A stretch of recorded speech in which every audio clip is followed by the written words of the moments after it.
Hi guys, welcome on this wonderful first podcast about AI. I see two other people also attending this wonderful podcast. Maybe it's good to introduce you guys first before we kick off. Michael, welcome to the stage. Maybe you can introduce yourself and tell me a bit more about your passion for AI and the company. Go ahead. Thank you, Richard. I appreciate the introduction and look forward to the podcast today. I'm Michael Kornhauser.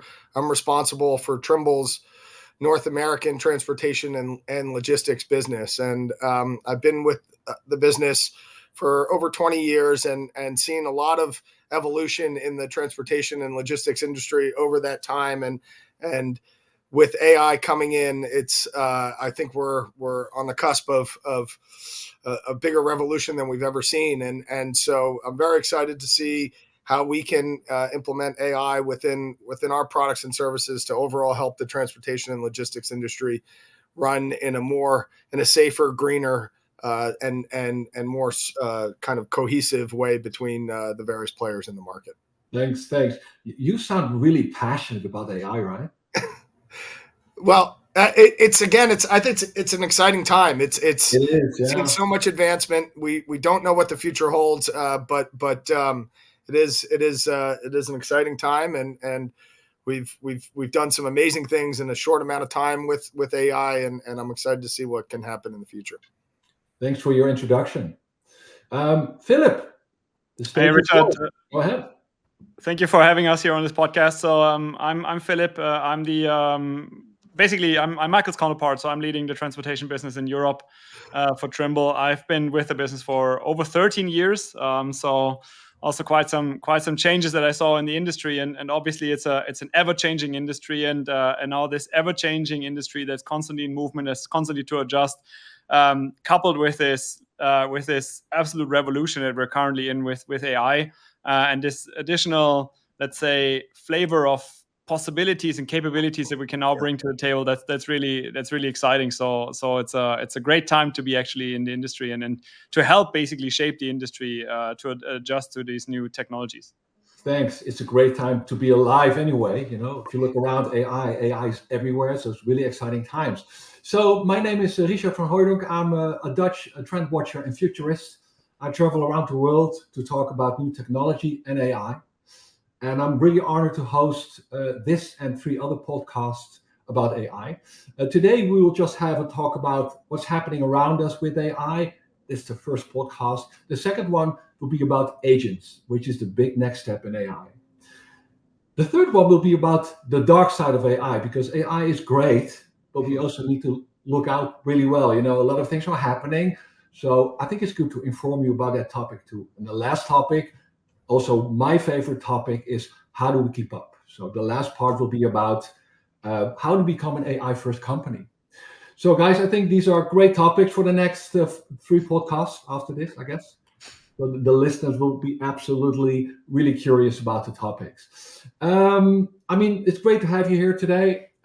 Today will be about the importance of AI in our daily lives. I mean, we all live, and while we live, we use and see AI around us. What do you guys notice in your daily life when you walk around, drive, or do business? What do you see? Maybe Philipp, maybe you can kick off. Yeah, so I think first of all, what you see is that somehow AI is touching a lot of your areas in your personal as well as in your private life, right? No matter if you have like Gemini helping you to summarize an email or review text that you were writing, or I'm about to be in Amsterdam very soon, so I was looking for restaurant options, but I didn't use Google. I basically went to one of those agents and said like, hey, this is when I arrived, this is where I'm staying, can you find me a good restaurant that has a certain rating level? So you have your everyday helper basically with you, and it becomes more and more normal to also then just engage in a conversation, right? It's not just a one prompt line and then you're good, but you keep on fine tuning, you keep on working with it, which is crazy when you think back 12 months when this was still, I think for a lot of us, pretty new, and now it becomes more and more normal for you to basically embed like really great functionality into your daily life. And again, it's no matter if it's personal or private. I also use it to create shopping lists, for example. It's like, okay, I'm home this week for 3 days. Can you suggest some meals that I should prep and write it on my grocery list, which is awesome, right? And it just shows the variety of things you can do with it. I know that this is most likely not the most scientific and most advanced stuff that you can do with it, but it basically also shows how easy it is to get started on AI. Because of course this change that you have to go through is also pretty big, right? So you need to start somewhere. And I think yes, my son is 13, and when I have a discussion, he always takes ChatGPT to prove I'm wrong. So that's also something practical. I mean, what I see, I did a talk for Interpol 2 weeks ago, and they developed the man down algorithm. So when someone falls on the street, if there's a person being attacked, it's watched by camera in order for the services to help these people. I think it's great what's happening. And it's not only nice to write a letter or something, it's really nice in our daily lives. I think,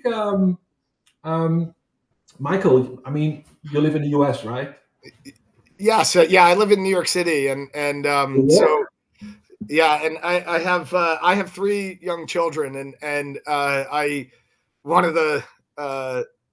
ask AI to tell my children a story about a dinosaur fighting a great white shark or something like that, and so it comes out with a great story, and then the kids get into it as well, where they say, who would win between T-Rex and an orca or something like that, just 2 species and so using it with the kids is a lot of fun, and finding new interesting ways to implement it in your home life. The example, I like to cook, and so I'm using it for recipes, and what if I try this in there, and so it's fun to use it in your daily life, and then of course you get used to it, and elements that then you can use in your professional life. I suggest that you invite us to your AI dinner sometime, right? Yeah, I don't know. It's not quite Michelin star just yet, but I'm working on it. But let's go to the more practical side. I mean, according to research, 90% of the people use ChatGPT to write a better email, right? So that's not where it's about right now. So I would like to go to more like the serious concept right now. I think, for example, within construction, they use AI to listen to vibrations and heat signals to predict when machine break down, the predictive maintenance stuff. So I think, I have an Aura ring. This is an Aura ring, and it warns me when my heart, sleep, and activity is wrong. So it's healthy, it's practical, and it's getting better than telling a story about dinosaurs, right? It's getting better these days. Anyway, a lot of those people from the parliament in Belgium, they usually use their phones during the meetings they have. And now they have a camera called the Flemish crawler. They scan people who use their phones and they publish them on social media. So I think there's a lot of practical ways to use AI right now. You guys are practically involved in the big logistic themes right now, right? Let's go deeper. How is it used within logistics right now? How can AI be used at this moment to make logistics better? Go ahead. Philipp, you want to start or? Yeah, sure. So I think we have different or various ways how you can work with AI today. It starts with something I think that everyone again can relate to, which is predicting your time of arrival somewhere, which is influenced through traffic, through weather, and all of the other things that basically influence your driving time. And then it can work with the information, when will you arrive, and actually either suggest a decision, maybe change the order of trucks arriving so that you basically use your personnel at the best possible way, or at least warn people completely autonomously to make sure that everyone understands where we are at. This is the one part, and I think if you use a sat nav in your car, then you get the principle, I guess. And then the other part where it's very practical to already use AI is we have built solutions that completely automate the bidding process for freight procurement, so that you can basically give the tool your rule set and say, like, this is my walkaway price. You don't go below this price. This is what I need to. This is basically the corridor I need to hit, and then the tool basically will find the best possible match to your requirements by finding the best possible partner for you. So you take something that was or is still widely driven in the industry by people and like, stuff that people have in their heads and in spreadsheets and everything, and give it to a tool that basically will be way faster and most likely still also better in the decision making, in getting you really what you need to fit into your requirements. And these are real practical use cases that already exist and that get used globally by our network. So that's pretty exciting, actually. Yeah, it's quite practical. Michael, I want to hear some amazing things. But what of amazing things are you guys doing right now in this field? Maybe to be introduced or about to be introduced? Yeah, again, I think it takes it's looking at the user's workflows and trying to find areas where, again, AI can assist in those workflows, and as Philipp said, oftentimes do it much faster and even with higher accuracy than a human can do. And so that it in general, it's kind of taking some of these manual processes that are still pretty embedded into the logistics industry that we serve, and how do we make them less manual, more accurate, faster, and have humans freed up to do the work that humans are uniquely built to do. And so it's really the idea of taking what is a manual process, call it making an email or entering in a shipment information or reading from a contract and inputting the contract into a solution. All these are kind of manual processes that humans should be doing. I think more intellectual based processes than manual ones. And so do we have some, business cases already? For example, last week I talked to a big company selling milk. And they now use AI to make prepackaged trucks. They package trucks with AI, and they just save 30% of the money. They just told me. Are there any figures there? Can we share some data about the savings of AI, what it saves? Yeah, I think would certainly, again, depending on the particular use case, yes, I think you can. And we have customers that, whether it's, again, taking a process that Philipp was describing that used to be very manual and human intervention to no human intervention whatsoever and completely automated. Yeah.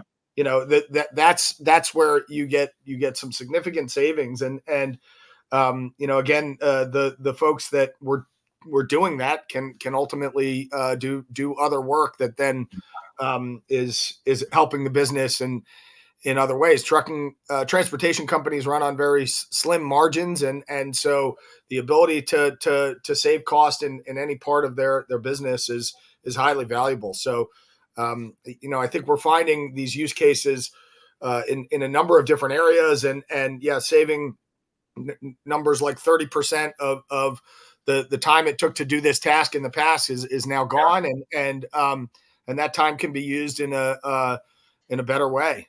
So we are seeing some great advancements in all different pockets of the operations that we're serving. To give you a very tangible use case, Richard, the concept of carrier vetting, I think, is something that almost everyone in the industry understands, right? You have a partner that you want to be as part of your network, and someone needs to go through some basic documents like insurance. In Europe, it would be like the declaration for fair payment, these kind of things. And normally this vetting process is done completely manual. We have automated this as well. So we have an internal AI colleague basically that does this vetting. And whenever some new partner wants to join the network, they go through this vetting process, and it's completely automated. So normally you would need a pretty significant amount of staffing to do this, but we have this completely through one AI agent, and the agent does this vetting for us. And only if there's a mismatch, then basically it goes to a human being. But we can accelerate the onboarding process into our network through these kind of things significantly. Now, this is for our internal use, right? But just imagine we customize this to the need of a customer who says, like, I have the basic requirements already, but then I might have some customer specific requirements as well that need to come on top of this. And if we enhance our agent to be able to do this, then we can basically apply to a job at this company and basically say, So we are when there's people listening right now, they can reach out to you and get the agent running. Well, they can reach out to us and can get into discussions with us how this agent would need to be customized. Right now, it's for our use, right? But the step to be then a digital colleague that we could apply to a job posting that you have in your business is not that far off anymore, right? Because you're already there, that you have something, and then most likely someone needs a little bit of tweaking that it fits to their needs. And this is like you would go into a job role. You also would have to experiment internally and make it available as a product. That's really wonderful. Let's go to the next step, because we actually are already talking about AI agents. And this is where we talk about generative AI, which is a different kind of AI, right? Yeah. The AI we knew before was kind of AI that studies ranges of data and then concluded a specific topic. But this is actually something different, because with generative AI, we're able to create something new, which has never been created before. And that's actually the difference between AI and generative AI. One of the examples, you just write a piece of text like, I want to have a video of a duck walking in the street in New York. And then it combines, because it learned what a duck is, it learned what a street in New York is, and you see a duck walking, right? It's also, I myself, I have a few agents working myself, like a power trading agent. I have a CFO. One of my hobbies is day trading. So I use specific agents for my case. This is where it's getting interesting, because what I now see is that these language models, large language models, these are models that are trained to do a specific task, also are introduced in specific industries. So we now see them in marketing, we see them in finance. One of the examples I saw that the AI agent saw that more money came in, and then the CFO was talking, what is the reason of this? And then it said, people pay faster. This is the reason. This is how it looks like. What do you want to do with the money, right? So we actually get these industry-like language models. That means that we will have chatbots that serve transportation people, right? So that means that there will be specific jobs within logistics or supply chain who will be trained, especially for a specific task, right? Or an AI that manages a factory, because we know factories have a lot of smart machines, and AI is able to identify every machine and give every machine the right attention and adapt all the machines to each other. And that's actually the foundation of generative AI. Are there any dreams you guys have? You guys are launching right now. So how could it look like in maybe 5 years from now? Let's predict a little bit, right? Yeah, so I think in 5 years from now, one of the basic concepts that we have right now with sitting in front of a set user interface, I think is not going to exist anymore. I think you will start being in front of a prompt and basically say like, hey, I need to do the planning for my load from Rotterdam to Barcelona, or from New York to Washington. Can you please go ahead, plan my transport, find me the right partner for this transport, and then visualize all of my other trucks that currently are on the road on this lane. And then the set of tools that basically work in the background to fulfill this task, the databases, the data sets you have, and then the AI that you're having, plus the information that you have, as you said, in the data sets that you also generated already, will basically form up to what you have to see in this point in time. So I think it will change the concept of sitting in front of a screen as we do today quite a lot, in front of a set UI completely, and again, engaging with something that is more dynamic and doing the work for you, instead you keying in information somewhere and trying to figure this out by yourself. So I think that is a basic thing that I think will change. And of course, we are looking into how can we basically support in this process, while we also know, and this is for Europe, and Michael, I would be curious to hear your point from the States. We know that the industry right now is not everyone is at the same level, and not everyone is at the same page right now. So we need to help also to industry to get to this level by getting everyone where they start right now and help them to move forward in this age of AI. And you rightly said, Richard, there are different levels of AI. While we do this, the finishing line will for sure keep on moving, because this AI thing is like, it is, it's evolving so fast. So I think that is my dream, is basically that we are able to help our customers where they are today to actually evolve while we continuously keep on evolving all together. And Michael, I would be keen to hear what you think in the States. Yeah, no, I think it's very similar, and yeah, I completely agree in terms of the much more contextualized way of interacting with software or with a screen at the end of the day than we see today, and the kind of dedicated, you have to go into this screen to do this kind of task workflows. I think will significantly change, and yeah, I think our customers are looking to us to help bring them into this AI age. They've heard about it. They're using it for document scanning or document creation and email writing and stuff like everybody. But they really want us to help them take them into that age. And I think that's the exciting opportunity that we have. And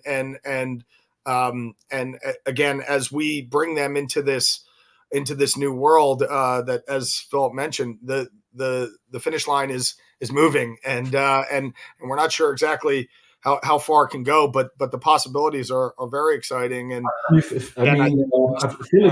Philip shared a kind of a prediction, but I've been reading some research that 40% of the capacity resources we now use in the supply chain is wasted because things are not connected, which is a lot. So I imagine that that AI will create a 3D pallet and truck loading plans on the spot. So you everywhere it is, it's able to adapt. But the big problem right now is data, because if you don't have data, you're nothing. So last week we had a great discussion about AI, but if you're not datafied, if you don't have your warehouses, your lorries, your stuff you're using digitized, you cannot use AI. And I think that's we can have these great predictions with each other, but datifying, I think, is a really important step on short notice. And in the end, you will not use a prompt, right? Right. I mean, the factory will talk to the transportation system, and the transportation system will talk to the warehouse. That's what we want. But there's a long way to go, I guess, before we reach that point. Let's rewind a little bit, because we talked about the unimaginable possibilities of AI. It is really unimaginable. We do have some worries out there, right? I mean, there's jobs and misinformation and cybercrime. Philip, what do you worry most about at the moment if you look into AI and the next step of AI? Yeah, before talking about what I worry about, I think you did say just a very important word, which is the worry also about cybercrime and the data, right? So you're right, the data is the key to this, and I think a platform and a network basically produces this data. So cybersecurity has to be on one of the first things we think about, if not the first thing that we think about when we deal with data, right? It's sensitive data and it's important data, so that's super important. And I think this is also then like that's the thing that we, if you want to talk about concerns or worries, that this data is basically used for the good and for making sure that we use it in favor of the network and of the parties that want to advance forward, and not use it in a harmful way. Now, talking about transportation, we want to build agents that help and we want to bring AI to the industry that help the industry to further evolve, be more optimized. You said 40% of waste. I agree. I know similar numbers, and you're absolutely right. So this is what we want to use it for. But obviously, where there's good cause for something, there's most likely also something that tries to have bad cause with the same thing for their own purpose, right? And that's one of the things that we need to take care of. And the other thing, when we don't talk about crime itself, but the other thing is also we need to make sure that we take people with us on this journey. It's a change journey for everyone. I said it, not everyone's at the same starting point. So we need to make sure that people understand that this is an enabler, and that they also see AI as an enabler and digitalization as an enabler, and less as an immediate threat for something. We always talk about the job losses or the risk that people would lose a job, but on the other hand, we also, and especially in Europe, I think, at least that's where I could speak of, we also need to be real that we have less people that want to do these kind of jobs, right? I think there's no like opening on a dispatcher job where like you have hundreds of applicants. So we also need to see the reality where this is actually an opportunity that we bring something to the market that helps us to mitigate this capacity crunch that we might have on having too little people doing a job. But we need to make sure that everyone in the industry also understands it, that this is an enabler and not like we come after your job now and want everyone to be unemployed. Michael. Yeah, I mean, I would say again similar things in the United States. I think the numbers in terms of the waste are familiar for sure in terms of what we're seeing out there, and I think that yes, the job market will evolve, and I think we've seen the job market evolve in history, maybe not as quick as we're expecting it to evolve now, but 100 years ago, 90% of the people were farmers, and so and then farm machinery came in, automated a lot of that, and we found other jobs. So I think that I'm not as worried about the job market mass issues that you might see in some of the headlines. I think we will evolve. I think we have to evolve to work with agents, to be managers of agents, and that's kind of a new skill set that we need to learn. But I think that maybe I can add an example, because the listeners, they really would like to listen to some concrete numbers. 2 weeks ago, we were visiting a company in France, and they have around 100 bookkeepers in that company. So we were checking out and with our team, and we found out that for the same bookkeeping now, you only need 2 people. So if you look into the company of tomorrow now, with the technology now, you need less people, right? And with a different skill set. Yeah, but also less people, because the same bookkeeping is now done by 100 people. And I think the business case is important, that people really understand that an AI first company is a different company. Yes. It's not just an app, Yes. It's a complete change process of people, right? I mean, you guys know that. You guys do this every day, right? And I think that's something important. What I do, we just talked about the crime part. There's a new hobby of hackers, which calls hacking of language models. And I'm actively involved in the crime scene, not doing it, but try to prevent it. to be sure about that part. And the supply chain is a really valuable chain, right? And there's a lot of money there. So AI is great. Generative AI is even better. Automation is critical, but we need to be aware about the security part. I'm aware that you guys also deliver that security, right? I mean, it's quite important. Did you ever heard about something that happened because of the wrong security in your industry? Are there some interesting cases to share? Well, I mean, we do have. I don't think it's not because of AI, but I think it's something that can be helped with AI, where we have. It's pretty rampant that people will still steal loads, and steal loads by setting up maybe a fake shell trucking company and use that to leverage and steal loads. So there is,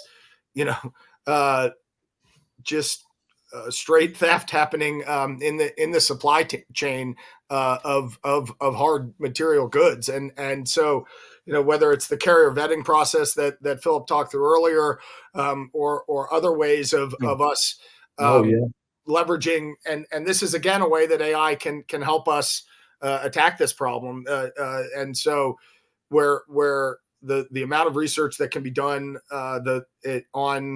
on these companies is again much faster and more accurate than humans can do. Yeah, but the thing is, to wrap this part up, there was a case of someone asking ChatGPT, "My cheese is not sticking to my pizza," and then the answer was, "Try glue." And this is actually about hallucination. So the other part is, when AI goes wrong, the whole process goes wrong. Yeah. So we need to watch out. So I think we discussed some really nice basic stuff, I think, about AI. We will in the next upcoming podcast, we will go deeper with more interesting information about agents, about the company, and about how to handle these concepts. Let's wrap up the takeaways of today. I've heard a lot of practical possibilities right now, right? So at the moment, a lot of things can be done if you take AI seriously. So if your clients want to reach out because of the chatbot or anything else, you guys are advising them. So another takeout was we need to educate people, right? That was the second one. So there's a lot of practicalities possible. We need to educate people, and we should be open and talk to our people, right? That's actually what we should do. I have one more question for both of you. You guys are leading quite a big company at the moment with a lot of challenges. What is your most important takeout of today? What do you take with you in order to think about it and to execute it? Philipp. Yeah, so for me, it's basically all the things that we said that we want to do with the market, right? Digitize, educate, and then basically make it or bring it to use. We need to do the same, right? We need to be basically, we need to first do it internally and basically understand what we're doing, how we're doing this, and educate ourselves on the things we do. And then we can basically also go out to the market and speak about it with confidence, and actually also act as the support for the market with confidence. It's not just go out and have a nice PowerPoint slide and say like, look at this is also great. We need to be, if we really talk about being an AI first company, you need to live as an AI first company, and then you can start teaching the market. And I think this is also something the market will very fast understand, who's really into it and who's just like riding the wave. I'm not trying to put anyone in there that they are doing this, but of course there will be people that just try to catch the hype, right? So we need to build the foundation inside of our own business first. We need to live this, and then we can basically also with confidence help the market. So that's a choice you made as a VP, right? We gotta live it. Yes. It's actually what you're doing. Absolutely. And I would echo exactly what Philipp said. We have to live it. Our customers are expecting us to be the experts to help them at whatever stage in this process that they're in.